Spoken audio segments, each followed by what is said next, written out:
وعلیکم السلام ورحمۃ اللہ وبرکاتہ۔ جی، استخارے کا مطلب ہوتا ہے کہ آپ کسی معاملے میں، کسی جائز کام میں مشورہ کرنا چاہتے ہیں اللہ رب العالمین سے، تو یہ ہر انسان خود کرے گا، کوئی دوسرا شخص نہیں کرے گا۔ جس کا کام ہے اسی نے کرنا ہے، اس کو پتہ ہے کہ وہ کس کام میں متردد ہے، کہ کون سا کروں بہتر ہے، کون سا کروں نہیں بہتر، تو اس نے خود کرنا ہے۔ تو آپ یہ دعا میں نے لکھ کر بھیج دی ہے، اس کو آپ یاد کر لیں۔ اس کا طریقہ کار یہ ہے کہ 2 رکعت نماز پڑھیں خشوع اور خضوع کے ساتھ، حضور قلب سے، رکوع اور سجدے کا خیال رکھیں، اچھے طریقے سے 2 رکعت نماز پڑھیں، اور جب 2 رکعت نماز پڑھنے سے آپ فارغ ہوں تو تشہد کی حالت میں ہی بیٹھ کر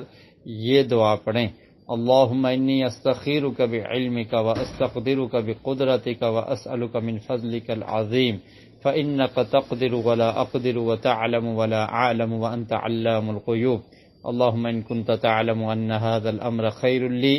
فی دینی ومعاشی وعاقبت امری فاقدرہ لی ویسرہ لی ثم بارک لی فی۔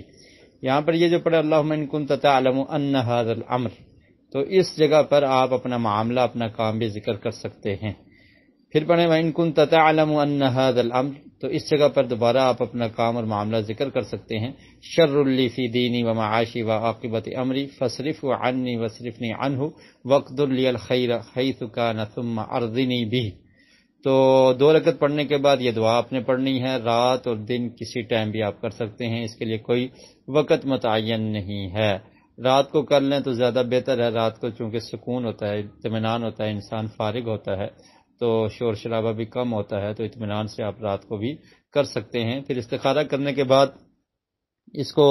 1 سے زائد بار بھی کیا جا سکتا ہے، تو جس کام کے کرنے پر آپ کا دل مطمئن ہو جاتا ہے، باقی لوگوں سے بھی آپ مشورہ کر لیں جو اس فن کے ماہر ہوں، جو اس فیلڈ کے ہوں، ان سے بھی مشورہ کر لیں، اور مشورہ کرنے کے بعد استخارہ بھی کر لیں۔ پھر آپ کا دل جس طرف مائل ہوتا ہے، مطمئن ہوتا ہے، تو اس کام کو کر گزریں، انشاءاللہ اس کام میں بہتری ہوگی اور اس میں اللہ کی طرف سے برکت بھی ہوگی۔ واللہ اعلم بالصواب۔